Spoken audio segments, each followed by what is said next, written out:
Today, Unity Group Australia's podcast, we have a very special guest. In fact, my guest and I met recently in Serbia during my brief overseas trip, and we have explored a little bit of what Belgrade has to offer. So my sincere thanks to you, Dr. Elena Ferapontova from the Republic of Moldova. Welcome to our podcast. Nina, thank you so much for inviting me to your podcast. I'm really happy to be here. I'm a board-certified allergist and immunologist. I live and work in the Republic of Moldova as a part of the Volga region in the center of European Russia. Our region is a very diverse part of the country with many ethnic groups, languages, and cultures living side by side. It also has a strong academic tradition with many universities and medical schools contributing to education and research. I hold a PhD in medicine and have been working in allergy and immunology for more than 20 years. Alongside my clinical practice, I spent many years teaching medical students and postgraduate doctors at the Medical Institute of the Republic of Moldova. Wow. And people often ask me why I chose medicine and allergy and immunology in particular. I come from a family of doctors. My grandmother was a dentist, and my mom is an allergist and immunologist. It's a family tradition, like a real family tradition. Yeah. I believe that both my family background and my curiosity about the science played an important role in shaping my career. Wow, what a fascinating story, because your grandma was so educated and your mom, it's really inspiring that you have all these powerful, smart, intelligent women in your family. Yeah. And today I work at a private medical center, seeing both children and adults with allergic diseases. And I'm delighted to share some of my experience from Russia. I know Australia is one of the world's leaders in food allergy research, in modern treatment approaches and patients' education. So it's a real pleasure for me to be a part of this podcast. It's incredible. And it's also unknown. Russia is not known to us. I mean, it's the biggest country in the world. And yes, we have food allergies in Australia, but what is the situation in Russia? In your practice, what type of disease, when it comes to allergies, do you see the most? Australia is well known for having one of the highest rates of food allergens abroad, especially among children. And Russia presents a somewhat different picture. One of the main challenges is we still lack comprehensive nationwide epidemiological data on food allergy, making it difficult to estimate its true prevalence or directly compare it with countries like Australia.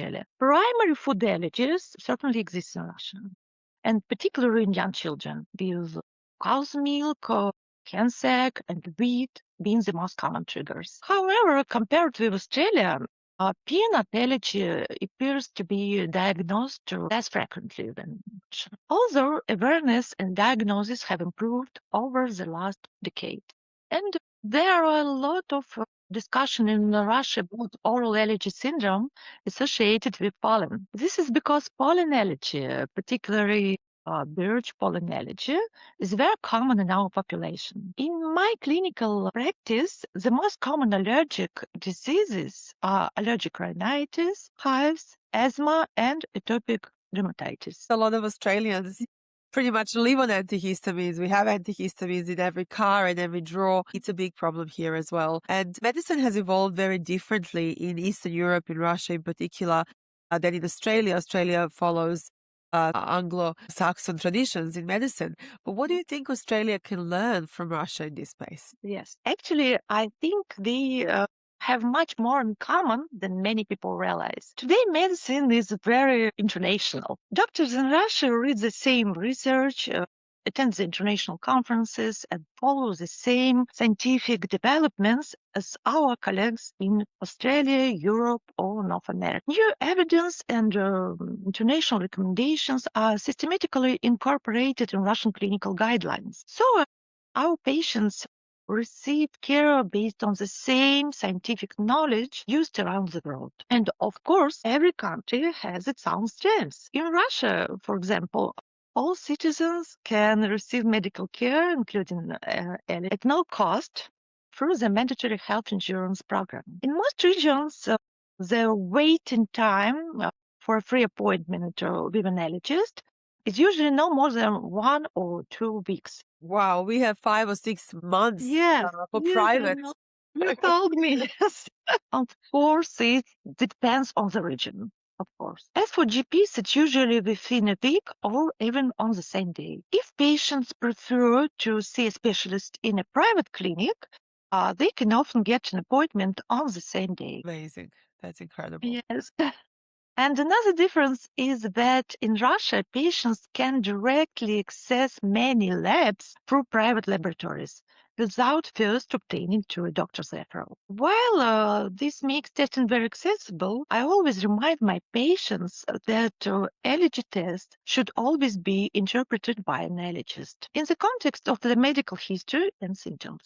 And a standard appointment with an allergist in Russia lasts 20 minutes in state clinics and may last more than 30 minutes in private clinics. I'd also like to mention that most professional educational events for allergists in Russia, including annual congresses, conferences, webinars, and online courses, are free of charge for doctors. And this makes it much easier for us to keep up with the latest scientific advances, new clinical guidelines, and modern treatments. And Australia has its own great areas of expertise, of course. I know that it's one of the world's leaders in food allergy research and has done an outstanding job of developing modern treatment approaches, conducting high quality scientific research, and raising public awareness. We all have something to learn from each other, and our goal is exactly the same: to help people with allergies live healthier, safer, and more comfortable lives. Absolutely. You did mention that there are some food allergies in Russia as well. In Australia, it's peanuts and tree nuts which dominate. What about in Russia? What are the main culprits? Yes, today we see definitely seeing more patients with food allergies than we see 10 or 20 years ago. And part of that because awareness has improved. Parents are more likely to seek medical advice and doctors are better in recognizing food allergy. But I also believe that there has been a real increase reflecting the global trend. In young children, the most common food allergy are very similar to those seen in many other countries. Cow's milk and egg are the leading causes, followed by wheat. In teenagers and adults, the common triggers are peanut, tree nuts, fish, shellfish, wheat, soy, and fruits and vegetables. Actually, because pollen allergy is very common in Russia, many patients who have it also experience pollen food allergy syndrome. A birch pollen allergy is extremely common here, especially in my region. And people may develop itching in the mouth or in the throat after eating fresh apples, pears, cherries, peaches, hazelnuts, and carrots or celery. Peanut and tree nut allergy certainly exist, and we are diagnosing them more often than in the past. However, based on both clinical experience and the available data, they still appear to be less common than in Australia. But peanut allergy is a major public issue here. As well. So peanut Yeah. is growing. And in Australia, we have oral immunotherapy as an emerging Mhm. treatment. In America, it has been around for more than 10 years. In the UK, in Israel, in Spain, Italy, so many countries. What about in Russia? How do Russian doctors view this treatment? Is that something that could be welcomed in the future, do you think? Unfortunately, at the moment, oral immunotherapy is not widely available here. It's offered only in a few specialized academic and research centers. So, for most patients, it's not yet part of routine clinical practice now. For now, the standard approach remains making accurate diagnosis, avoid the trigger food, educate patients and families, and ensure we know how to recognize and manage allergic reactions. This is still the mainstay of food allergy management across the country. OIT is a great and very promising treatment, yes. And we are following the international experience with great interest. But it's also a treatment that requires careful patient selection, experienced medical teams, regular monitoring, and clear protocols to ensure safety. And Absolutely. yes, and there are some of the key challenges in making it more widely available here. I believe that as more evidence become available and specialized centers gain experience, oral immunotherapy will become more accessible in Russia. We hope so, like in Yes, Australia. and yes, it's an exciting area of allergic care, and we both know that. Yeah. Hope someday it will be available here. I hope so too. And allergies don't know borders. Allergies don't select families. One topic which I thought was very interesting after you and me spoke about it, which I think that's a very different management in Australia and in Russia, is the topic of parasites. In Australia, I think something like 30% of population has parasites. And often if you don't have symptoms, doctors say, don't worry about it. But then I wonder, how are parasites managed in Russia? And I just don't know why is it such a different approach. Yes, that's a really interesting question. There is good scientific evidence supporting that's known as the hygiene hypothesis. As our environment have become cleaner and more urbanized, our immune system may receive fewer of the signals that help them develop in a balanced way. Have I have such patients who were referred to me because they were thought to have allergic disease. They had persistent symptoms, high counts, and anemia. After further investigations, they were diagnosed with parasitic infection. Once infection was treated, their symptoms resolved completely, showing that the parasite, not an allergy, had been the underlying cause. And in clinical practice, parasitic infection and allergies can look similar, surprisingly similar. Wow. Both can cause itching, skin rashes, digestive symptoms, and increasingly anxiety. We all know that immune cells often associated with allergic inflammation. And that's why, especially when the clinical picture doesn't quite fit a typical allergy, we also think about the possibility of parasitic infection. And the careful medical history and the right investigation help us distinguish between the two and choose the correct treatment. At the same time, it's also possible for someone to have both an allergic disease and a parasitic infection. In those cases, the parasite can make allergic symptoms worse by increasing inflammation and stimulating the immune system. So treating the infection is an important part of improving the patient's overall health. And interestingly, today scientists are studying molecules produced by parasites because some of them seem to calm down certain immune responses. This research may eventually lead to new medicines, but that's very different from having a parasitic infection. Absolutely. We don't want the parasite itself. We are trying to understand how it interacts with the immune system and whether those mechanisms can be used safely in the future. And it remains an active area of research today and in the future, of course. No, absolutely. It's such a fascinating, Yeah. especially I didn't know that parasites can cause itchiness. Like that is a physical reaction. I would say very often. Fascinating. And many Australians have heard about the benefits of mineral resorts. And we spoke about in Yeah. Serbia about Serbia's mineral resorts and about Russian and generally in Australia, New Zealand, we also have a lot of places for that. Is it a tradition? Is it a myth?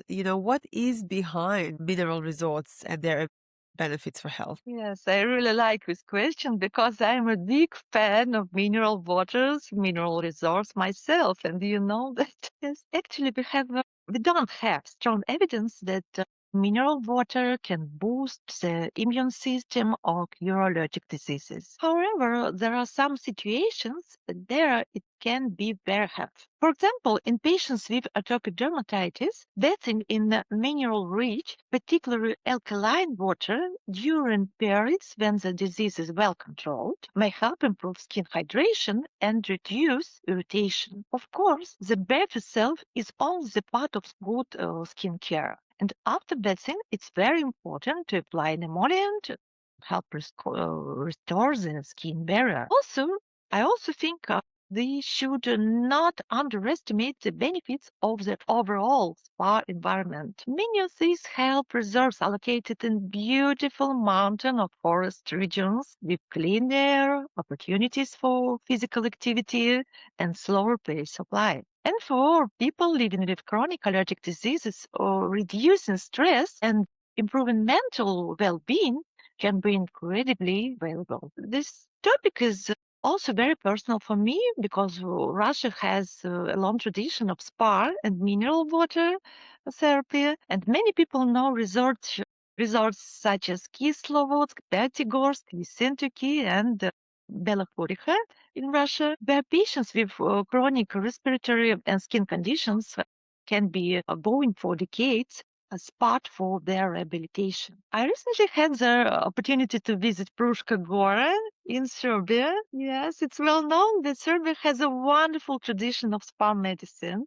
The country is home to many famous mineral resorts, including Pronom Banya, Yačka Banya, and several others. These places combine mineral waters, clean mountain air, and peaceful natural environment, making them excellent destination for recovery and improving overall well-being. I remember as a young child, my grandma used to take me, and government of Yugoslavia at that time used to pay for free. So pretty much it was free to go, whoever had a Yeah. chronic disease. And also if you just wanted to improve your health. And there were kind of half hospitals as well. So there was like hospital part as well as wellness part. And this was a long time ago. So it's wonderful to hear that this tradition is I guess since Roman times still adhered to. Tradition, we are proud of that. And do you sometimes tell your patients to do that? Do you sometimes advise them to take a break and do Yes. a retreat? Wow, Yes. that's wonderful. In Australia, we have a lot of research about the gut microbiome. Like that's the hot topic of the day. Is there much interest in Russia in gut microbiome? And what are some of the main topics that come out in this conversation? Yes, absolutely. The microbiome is one of the most exciting areas of modern allergy research, and it's receiving a great deal of attention in Russia as well. We are following the international research very closely because the microbiome has changed the way we think about allergic diseases. We now understand that the immune system doesn't develop in isolation. It's constantly interacting with the bacteria and other microorganisms that live in and on our bodies. In Russia, as in many other countries, researchers are studying how their microbiome develops during early life and how factors such as birth by cesarean section, antibiotic use, diet, breastfeeding, and the environment may influence the risk of developing allergies. In the future, we may be able to personalize allergy prevention and treatment based on an individual's microbiome. I believe that microbiome research is one of the most important areas of modern medicine. And the more we learn about the complex relationship between the gut microbiome and the immune system, the better we understand why allergic diseases develop and how we might prevent them in the future. In my practice, I encourage my patients to eat a varied, fiber-rich diet and when appropriate, include naturally fermented such as kefir, yogurt, and other dairy products. I believe that supporting the microbiome through healthy everyday habits is an important part of maintaining both health and well-balanced immune system. Absolutely. We have focused a lot in the program which we completed as well on a lot of support foods Yeah, as well. the important area of modern medicine, and I hope it will be developed in the future. One thing which we don't have access to easily, but increasingly so, yes, is omalizumab, and it's in Australia becoming now more commonly used, including for food allergies. What is access like in Russia for those biologic medications right now? Yes, biologicals have completely changed the way we treat patients with severe allergic diseases, and our clinic has been using biologic therapies for more than 10 years. Wow, that's amazing. And we successfully use omalizumab, mepolizumab, dupilumab, and others. At the moment, 15 patients in our clinic are receiving biologic therapy, and we've seen very encouraging results in the vast majority of them. One great aspect of healthcare system is access to these treatments. And patients who meet the medical criteria can receive biologic therapy free of charge through the mandatory health insurance program. This has allowed many people to receive highly effective treatment that would otherwise be unaffordable. Absolutely. It's very expensive in Yeah. Australia as well.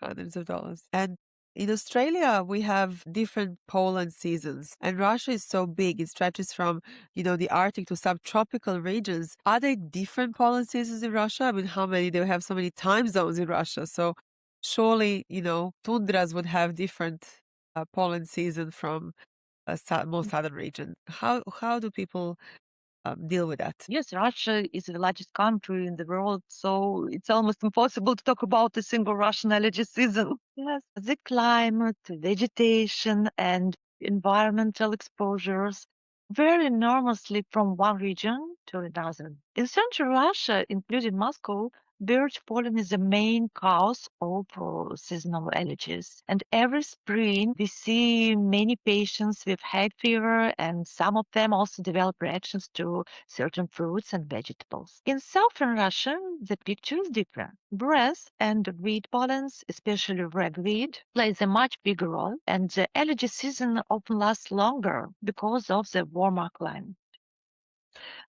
Siberia, for example, has its own unique pattern. The pollen season usually starts later because of the colder weather, but spring finally arrives. Plants bloom very quickly, very quickly. Patients can experience intense symptoms over a relatively short period. In the northern or western regions, there the climate is cooler or more humid. Mild allergies are particularly important. And these environmental allergens can contribute to both respiratory allergies and asthma. I wanted to ask you a personal question as a doctor now.